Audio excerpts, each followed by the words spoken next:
Salve, salve nação tricolor, um forte abraço para você, torcedor amigo ligado aqui no canal da LC. Eu sou o Lucas César e é mais um LC Informa aqui no nosso canal. Roda a vinheta!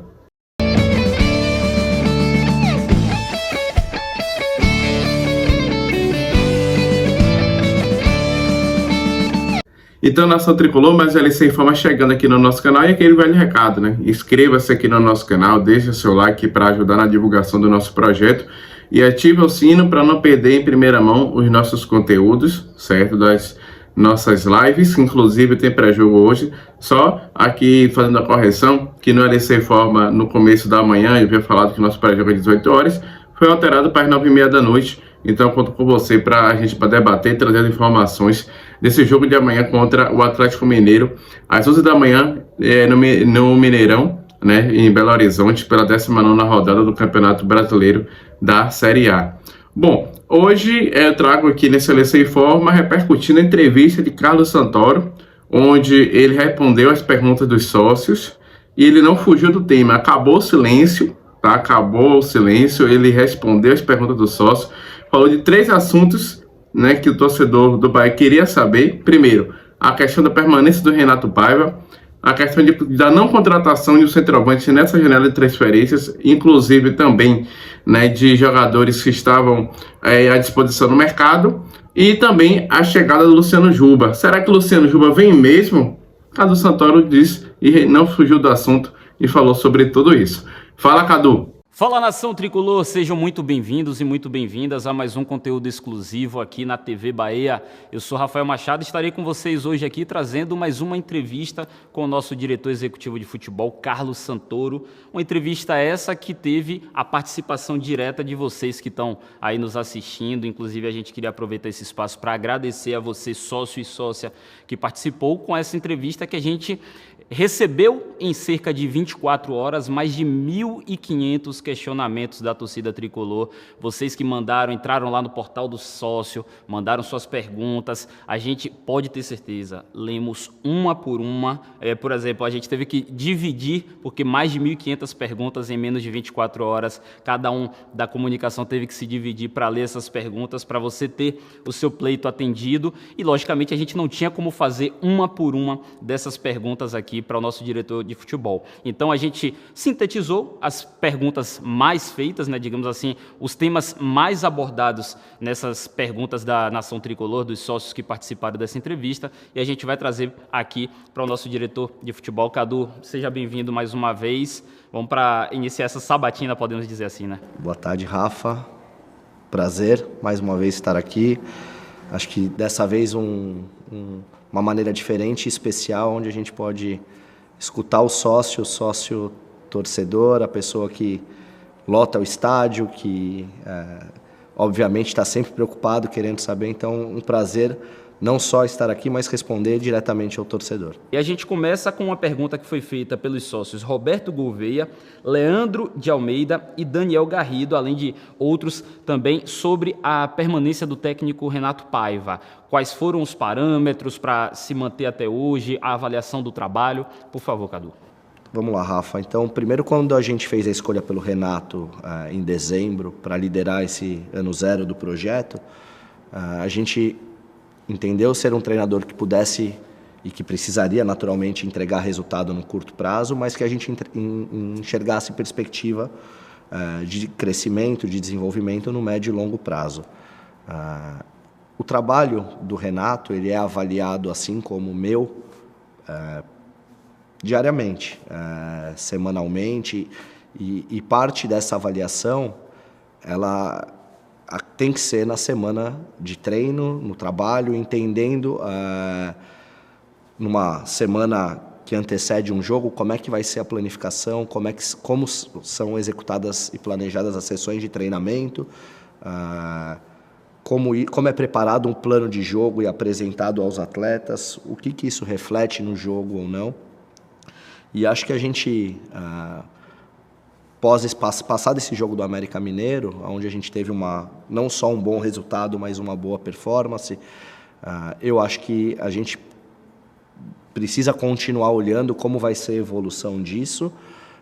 É verdade que agora, depois de sofrermos um pouco com algumas lesões que tivemos e com equilíbrio de algumas contratações que nós também executamos nessa janela, a gente entende ter tornado o elenco mais competitivo e a gente espera que esse jogo do América Mineiro seja uma virada de chave para que a gente possa ter um crescimento na competição e atingir os nossos objetivos que foram falados no início que foram falados na entrevista anterior. E, Rafa, também acho que é importante comentar, porque é algo que foi visto pelo torcedor no nosso último jogo, do comprometimento dos atletas. Então, também, na minha função e as pessoas em Manchester, quando a gente faz a avaliação, a gente também precisa entender, e tem um termo que é muito comum, no perder o vestiário, né? E é algo que a gente tem muito claro que os atletas estão muito comprometidos com a ideia do Renato, com a ideia de jogo, com o trabalho. Então, quando a gente vê ali a comemoração do nosso terceiro gol, onde todo o elenco vai abraçar o Renato, vai festejar, eu acho que é um reflexo também que mostra que os atletas estão. Então, a nossa avaliação ela tem que ser ampla, ela tem que ser de treinamento, tem que ser de planificação de jogo, tem que ser de execução do jogo e tem que ser também do comprometimento dos atletas. Então, a gente entende tudo isso e, mais uma vez, espera que esse jogo do América tenha sido uma virada de chave para que a gente possa continuar crescendo na competição. Bom, a segunda pergunta eu acho que não poderia ser diferente, porque a gente sempre brinca que o torcedor do Bahia adora contratações. A gente teve agora o fechamento da janela de transferências, onde a gente teve uma boa movimentação, acredito que a maioria concorda comigo, mas teve a pergunta aqui, eu vou ler o nome dos sócios. Jean Rufino, Marcelo Rocha e Luiz Oliveira. Eles perguntaram por que o Bahia não contratou um centroavante nessa última janela de transferências. Imaginava que teria essa pergunta, Rafa. Primeiro, eu gostaria de valorizar os atletas que a gente tem nessa posição no elenco. O Everaldo, que é um jogador que, naturalmente, ele tem uma maneira de avaliar preço de jogador, valor de mercado, potencial de crescimento de valor ou mesmo de redução. E as opções que a gente tinha visto disponíveis no mercado para essa janela, ela não condiz. Então, até de uma maneira que o torcedor pode confiar no nosso trabalho, onde a gente não vai fazer loucuras gastando mais do que o orçamento ou endividando o clube num futuro, a gente decidiu por não fazer esse movimento. E no paralelo a isso, quando a gente teve a lesão do Kaique, a gente optou por trazer um jogador para essa posição. A gente colocou como prioridade encontrar um atleta que pudesse também jogar por dentro. A gente sabe que são características completamente distintas, a do Ratão com o Everaldo ou o Mingotti, mas é um jogador que também pode fazer aquela função num determinado modelo de jogo, numa determinada estratégia que o Renato escolha para o jogo. Então, o que eu queria é que o torcedor entendesse que sim, estávamos olhando para o mercado, não só para a posição 9, mas para outras, só que nós não entendemos ter no mercado uma opção que fizesse sentido com valor de mercado, com orçamento, com tudo isso.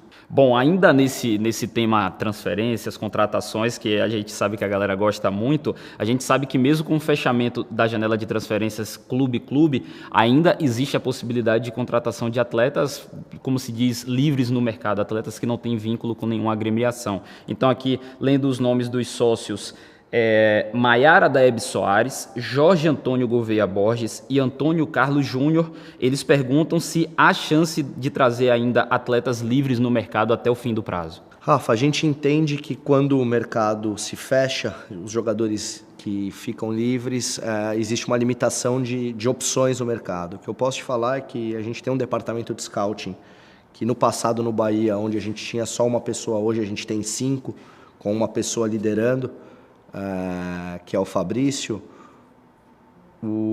A gente vem monitorando as opções que estão disponíveis, porém a gente vai fazer um movimento se a gente entender que vai elevar o nível do nosso elenco atual.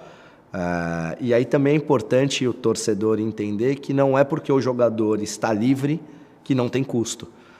Tiveram jogadores oferecidos para a gente nessa janela e mesmo na primeira, que o valor de luva ou de comissionamento ele era 2, 3 vezes o valor que a gente investiu em compras de atletas nossos. Então, assim, a gente está sim atento ao mercado, a gente está sim disposto a fazer um movimento se a gente perceber que vai elevar o nosso nível do elenco, porém a gente precisa ter claro quais são as condições dessa operação, porque não quer dizer que um jogador livre, você só precise acordar um salário com ele. Às vezes uma luva de um atleta desse livre ela é maior do que a transferência que a gente pagou em uma compra. Livre pero no mucho. Seguindo ainda nessa linha de contratações, reforços, tem uma pergunta específica sobre um atleta que é o Luciano Juba. Luciano Juba do Sport Recife vem mesmo? Essa pergunta foi feita pelos sócios Levi Tito, Eli Jones Rios Júnior, Kevin Santana Gomes, além de muitos outros. O que eu posso dizer ao torcedor, Rafa, é que sim, o Juba é um atleta do Bahia a partir de 1º de setembro.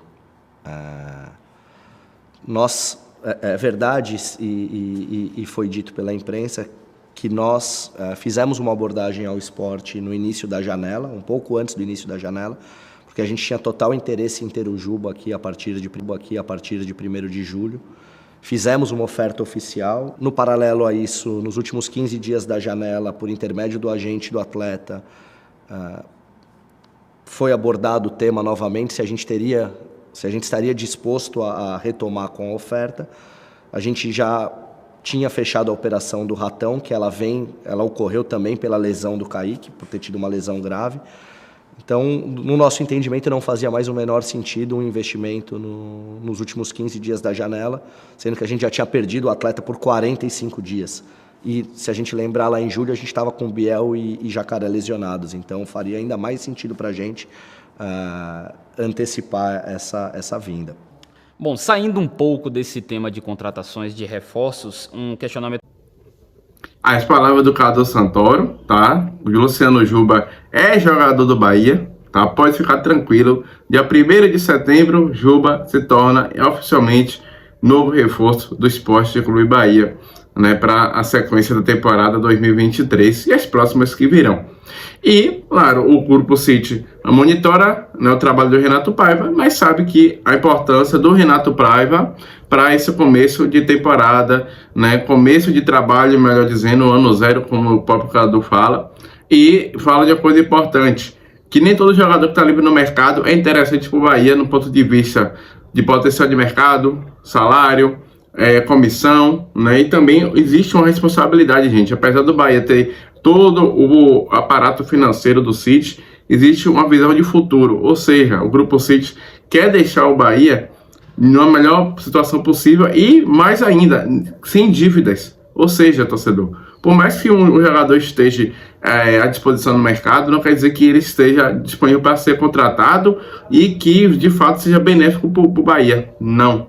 Ele pode endividar o clube no futuro. Então, existe a responsabilidade, mesmo com muito dinheiro, saber fazer as coisas certas da melhor maneira possível.